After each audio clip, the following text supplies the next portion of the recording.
So correct me if I'm wrong, but I feel like before that happened, people weren't really posting clips on Twitter of their content, like As much, little yeah. moments of stream. And then it took this drastic shift. And now that's all you see. Yeah. Yeah. Well, I love it. I love it. I love it because it's like a highlight of the stream and you can get a little taste test of somebody's content and see if it's something that you would enjoy. So I think that's super neat. And I'm anxious to see how that changes over time. Yeah. Because I don't remember clips on Twitter before that. So, and it's interesting because, you know, I feel like the first thing that came about were, you know, GIFs, like that actually being embedded into Twitter, you attach it, and then just using images, uploading your own images for like going live tweets and stuff. Like I still use, you know, mostly like just thumbnails for my going live tweets of like the game I'm playing or something. So then that was popular for a while, like, you know, posting pictures. And then now I feel like it's clips, it's short videos. And now even from that, it's becoming caption videos. So people talking, it's just for Twitter, made for Twitter, and it's captioned. So that's even driving engagement for those videos even higher. So it's interesting to see, like, you know, how social media changes. And I think being aware of how these platforms work can help you try to create a viral moment. Yeah, it's interesting how we adapt off of each other almost.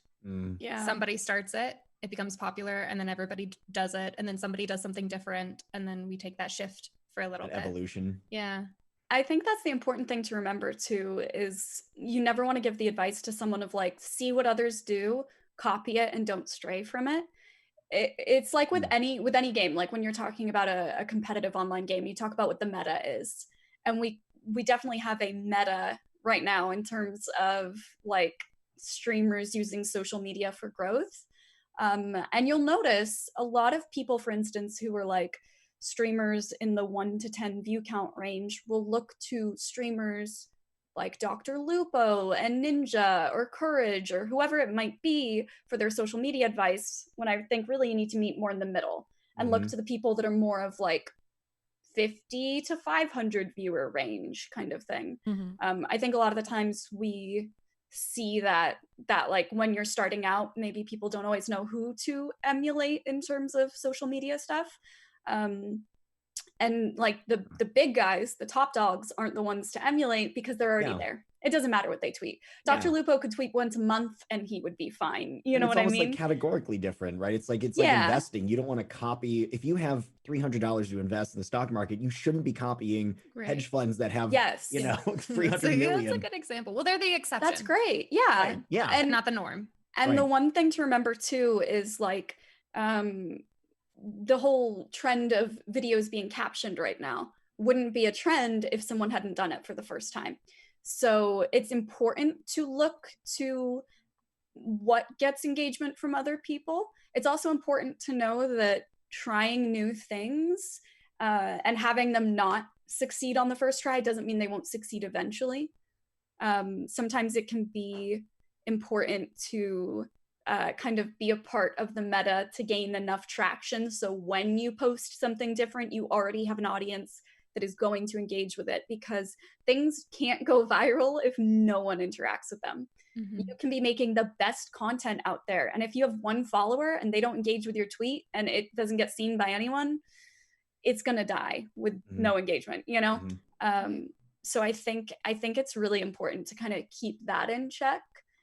Which again, it all goes back to what we were talking about with like visions and goals. Like if your vision is like, I don't mind just throwing spaghetti to the wall and seeing what sticks. I want to share my content and I don't care if it's getting engagement. Not literally, chat. Don't actually record yourself. Well, actually, maybe. You know what? That's a challenge. Make that go viral. Throwing spaghetti to a wall just to prove you wrong, Loco. Someone will make a meme out of it somehow. Yeah. And that's another, honestly, I know we're joking about it, but that's a great point if someone will make a meme out of it.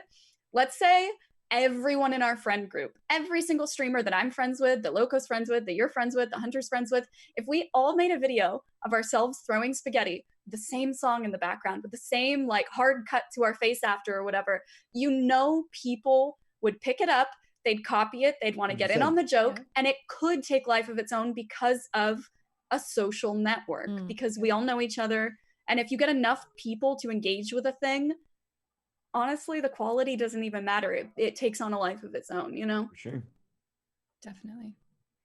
Bad example, but it's true. No, that's a great example. It's so true. So I think the importance of understanding, I think people get too hung up on like, I'm making the best content in the world, and you know, if 1 or 2 people would share it, I just know it would go viral. And it's like it's getting hung up on the wrong part of that equation, you know? Yeah. So yeah. Then I think virality by itself can't be, it's so easy to have that in the same way that metrics by themselves are, somehow get confused with endgame, where it's like just numbers by themselves somehow serve the purpose, but it's supposed to be the thing that measures other qualities of your content and what it is that you're providing there. We've all seen, well, maybe not. It's a thing that I look at least sometimes. When something has gone incredibly viral, looking at that same person's tweets next week, because sometimes it's somebody who only has like 300 followers on Twitter, and they just, for whatever reason, that's the thing that got picked up and ran with it.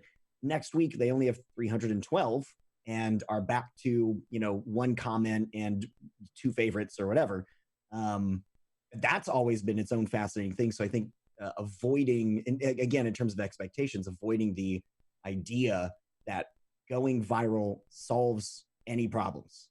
That by itself doesn't create a solution to any issues that you have, and doesn't necessarily create the point of joy that you want to seek. You got to add other things in, keep something rolling, and staying true to yourself to make sure that you maintain that happiness, because disappointment is so easy to come by. Yeah, it can't be your Hail Mary. And earning those followers once doesn't mean that they're going to stick around. Right.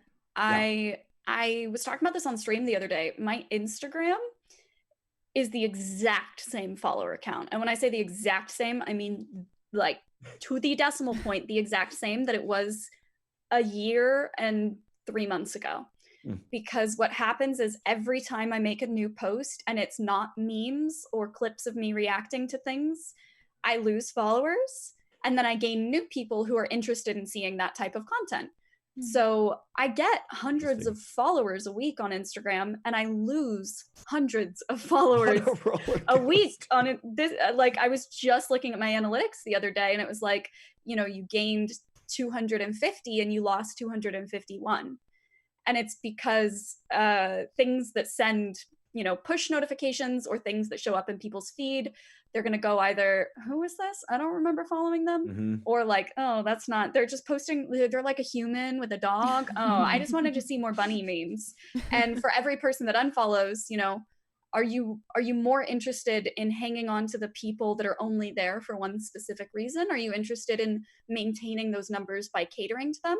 Or do you see that loss as a sign of building an audience that is really there for the content that you want to share? I have never wanted my page to just be like a weird shrine to something I did for 30 seconds a year and a half ago. Right. I want people to see what I'm creating now. I want to be helped by that, but I don't want to be defined by it. Yeah. So it's like, personally, I really am not bothered by, I see a lot of people tweeting of stuff like, oh, I post about this and get unfollows. And for me, I'm like, good, great. I hope now you enjoy your Twitter feed more because you're not seeing content you didn't want to see. Like, it makes it better for both of us. If my numbers are artificially inflated and you're not actually engaging with any of my content, you probably should unfollow, because you really don't want to see it in the first place. And then your ratio of people following you to people engaging with your content is going to even out more anyway. You don't want inflated numbers and nobody engaging with you. Right. Nothing looks like a bigger red flag also to like sponsors than 50,000 followers and 5 likes every tweet, you know? Yeah. So, and that's actually a good way to look at Twitch too, and look at like when you're stressing out about your viewer count because it's like not going up, but it's like you're plateauing, but it's like, it's not the same like 200-300 people watching you every time, you know? It's always like, even within a stream, it's always a cycle of people. You can't please everyone. Like, I think that's an important mindset to realize. Like, you're not going to be able to make content that appeals to everyone all the time. You're always going to be cycling people. And as long as you keep bringing in new people and keep making content you enjoy, then that's a win, you know, even if your numbers aren't going up, you know? Yeah.